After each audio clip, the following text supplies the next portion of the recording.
Mesdames, Messieurs, bonjour. Merci de nous retrouver dans cette nouvelle édition du 14 octobre. Il est 11 h, voici les titres. Politique, un point sur les primaires socialistes où se tient le duel entre Martine Aubry et François Hollande. Nous ferons ensuite un tour en région lyonnaise où se déroule actuellement le Salon international de l'automobile.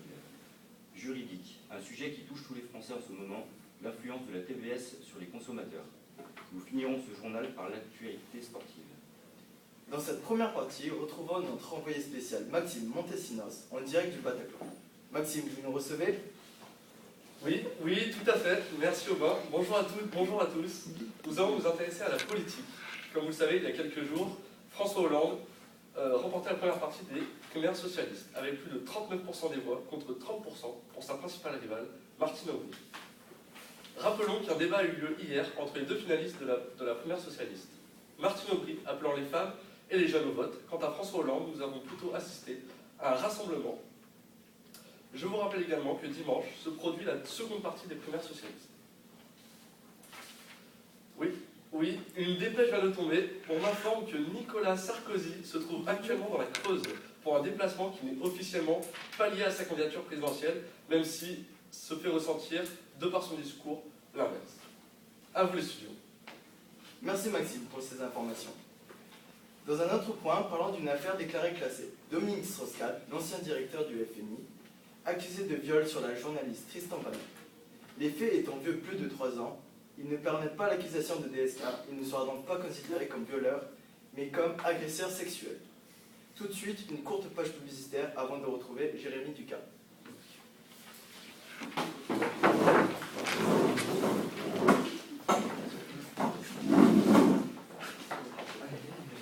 C'était pas mal soutenu quand même.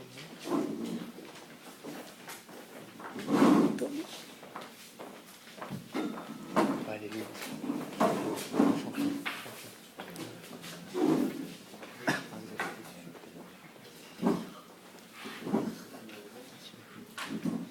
Madame, Monsieur, bonsoir. Considéré comme le premier salon de vente de voitures particulières automobiles en France, avec près de 3000 véhicules vendus en 2009, le Salon international de l'automobile qui se déroule à Lyon Eurexpo du 8 au 16 octobre nous promet une belle édition avec pas moins de 35 constructeurs exposés sur plus de 50 000 m², de nombreuses nouveautés et concept cars, ainsi que plus de 200 modèles proposés à l'essai. Pour nous en parler plus en détail, nous allons retrouver notre envoyé spécial, Benoît, en direct de salon. Benoît, vous m'entendez? Ah, je crois qu'on a un souci technique. Ah, c'est bon, la liaison va être établie. Bonsoir Benoît. Oui, bonsoir Jérémy. Alors je suis en direct donc, du salon automobile de Lyon avec monsieur Alexis Ripose, directeur de ce salon automobile. Bonsoir monsieur Ripose. Bonsoir Benoît. Donc alors comment se déroule ce salon depuis cette semaine? Comment s'est déroulé cette semaine? Alors le salon, cette édition se déroule à merveille. Nous avons plusieurs innovations de certains constructeurs français comme Citroën avec son véhicule liquide ou les véhicules électriques de chez Renault. Cependant, nous remarquons une légère baisse de fréquentation, mais un point reste très positif, c'est surtout l'innovation et la créativité de pas mal de constructeurs. D'accord, très bien, très bien. Donc vous m'avez parlé d'innovation, vous m'avez parlé de certaines marques qui ont beaucoup de nouveautés. Il y a quand même quelques absences sur le salon. On peut regretter l'absence de Ford, Peugeot ou encore Audi. C'est peut-être dommage, non?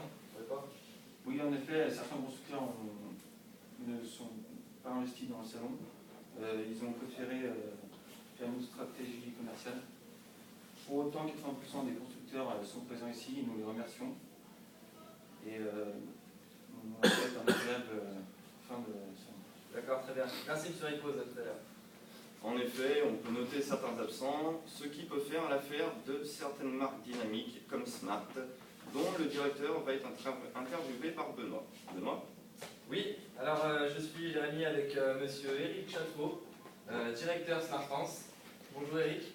Bonjour. Donc alors, on vous a vu sur le salon, vous avez un très joli stand. Tout à fait. Alors, quelles sont les nouveautés Smart qu'on peut marquer sur ce salon automobile? Tout d'abord la nouvelle Fortwo électrique qui a une grande autonomie et qui permet de voyager en centre-ville sans polluer, avec un bonus écologique qui est très très important sur cette voiture. On a aussi notre nouvelle Fortwo Brabus avec laquelle on peut personnaliser ce véhicule avec pas mal de coloris.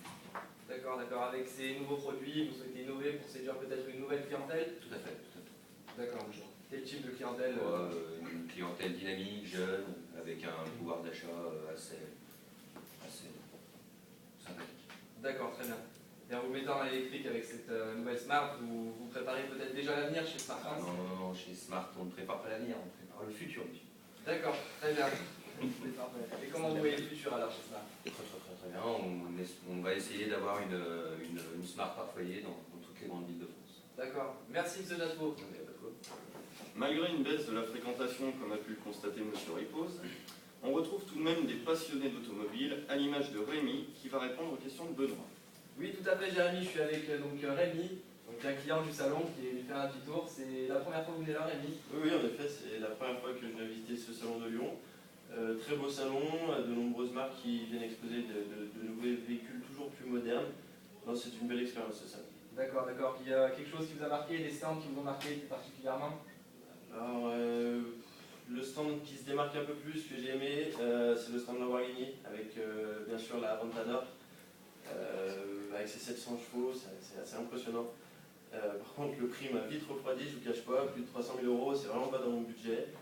Et j'ai aussi apprécié toute la partie de véhicules électriques, hybrides, c'était assez sympa de découvrir cette Tout gamme. à fait. Dans des prix un petit peu plus raisonnables, vous parlez de prix. Qu'est-ce qui vous a marqué Dans les prix, dans mon budget, j'ai retenu l'Opel Astra GTC, beau véhicule qui m'a surpris par son look très sportif.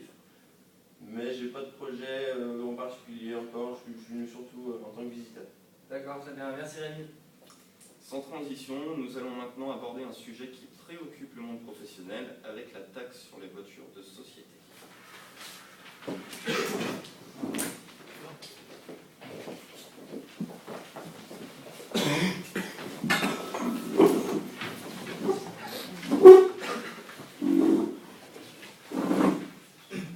Bonsoir à tous. Très prochainement, une réforme sur la TVS entrera en vigueur. Pour information, la taxe sur véhicules de société est un impôt annuel concernant les automobiles de tourisme immatriculés en entreprise. Cette dernière est calculée sur les émissions de CO2 rejetées par les voitures. La majeure différence concernant cette réforme permet, selon certains cas, de bénéficier d'un abattement en fonction du kilométrage annuel. Depuis la mise en vigueur de cette nouvelle taxe, les constructeurs ne cessent d'employer de nouvelles technologies afin de réduire ces émissions. Suite au salon de l'auto, nous avons comparé deux nouveautés, le Range Rover Evoque et la Citroën DS5. Véhicule hybride ou diesel propre, quel est le choix le plus avantageux pour cette terrible TVS? Quelques données techniques avec notre conseiller de la direction, Victor Valdès. Merci beaucoup. Alors, en comparaison, on a fait une petite comparaison entre la Range Rover Evoque et la DS5. Pour l'Evoque, on a pris un modèle dynamique avec 190 chevaux, avec une émission de CO2 de 169, avec un prix de 46 800. Si vous achetez celle-ci, on peut avoir un malus de 750 €. Mais celle-ci, elle a une consommation très faible de 6,5 litres au 100 km. La D5 hybride Sport Chic, par contre, ça va vous coûter 43 950. Vous allez avoir un bonus de 2 000 €, une consommation mixte de plus ou moins 4 litres au 100. On a fait un petit calcul en comptant de la TVS, la conso et l'écotaxe, laquelle nous a fait arriver à une différence de 6 151 € par rapport à de la D5 à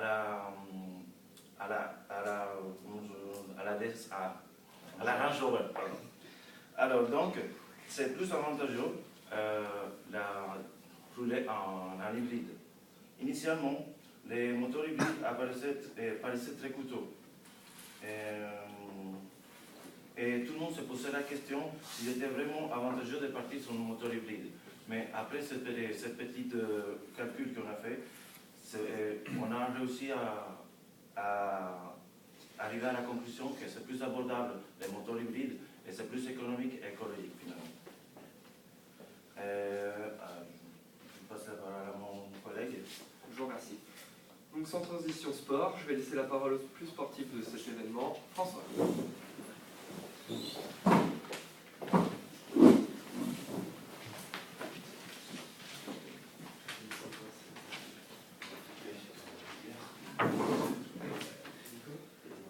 Bonsoir à tous et à toutes.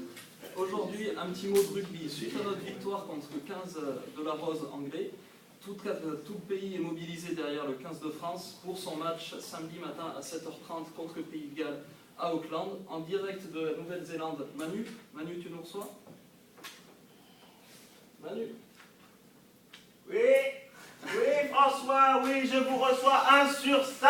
Alors, comment est l'ambiance un peu en Nouvelle-Zélande? L'ambiance est très chaude malgré le froid qui pèse et cette pluie qui continue de nous assaillir. Une question reste en suspens. Quel sera le buteur de l'équipe de France samedi? Dimitri Yachvili ou Morgan Parra? J'ai essayé justement d'atteler, le voilà. Voici Marc Evremont. Marc Evremont, comme vous pouvez voir, qui vient donc de me bousculer. Donc Dimitri Yachvili ou Morgan Parra, je n'aurai malheureusement pas de réponse à apporter à votre question. Et puis cette pluie continue, je pense que je vais couper. Je ne peux plus vous recevoir, je ne vous entends plus. Je vous rends l'antenne. Merci Manu. Donc nous verrons bien quel sera le buteur de l'équipe de France le jour J. À notre match au sommet samedi, la Nouvelle-Zélande contre l'Australie. Donc samedi, nous saurons enfin qui sera en finale de cette Coupe du Monde. Au football, suite à la qualification de l'équipe de France pour l'Euro 2012, retour au championnat de Ligue 1 en France. Un peu de basket, suite au lockout de la NBA aux États-Unis, Tony Parker sera sur les planchers de Villeurbanne contre Paris-Levallois ce soir. En Formule 1, à Suzuka, Sébastien Vettel a officiellement décroché son premier titre de champion du monde. Ce week-end aura lieu en Corée du Sud une course très disputée de Formule 1 entre Fernando Alonso et Lewis Hamilton. Et pour refermer cette page de sport, un peu de tennis, où Rafael Nadal a été sorti prématurément par Florian Mayer 7-6, 6-3 au tournoi ATP de Shanghai. Et Marion Bartoli, la française, quant à elle, a fait la bonne opération face à Vania King au tournoi WTA d'Osaka 6-1, 6-2. Merci à tous de nous avoir suivis. À une prochaine pour une page de sport. Et banzai!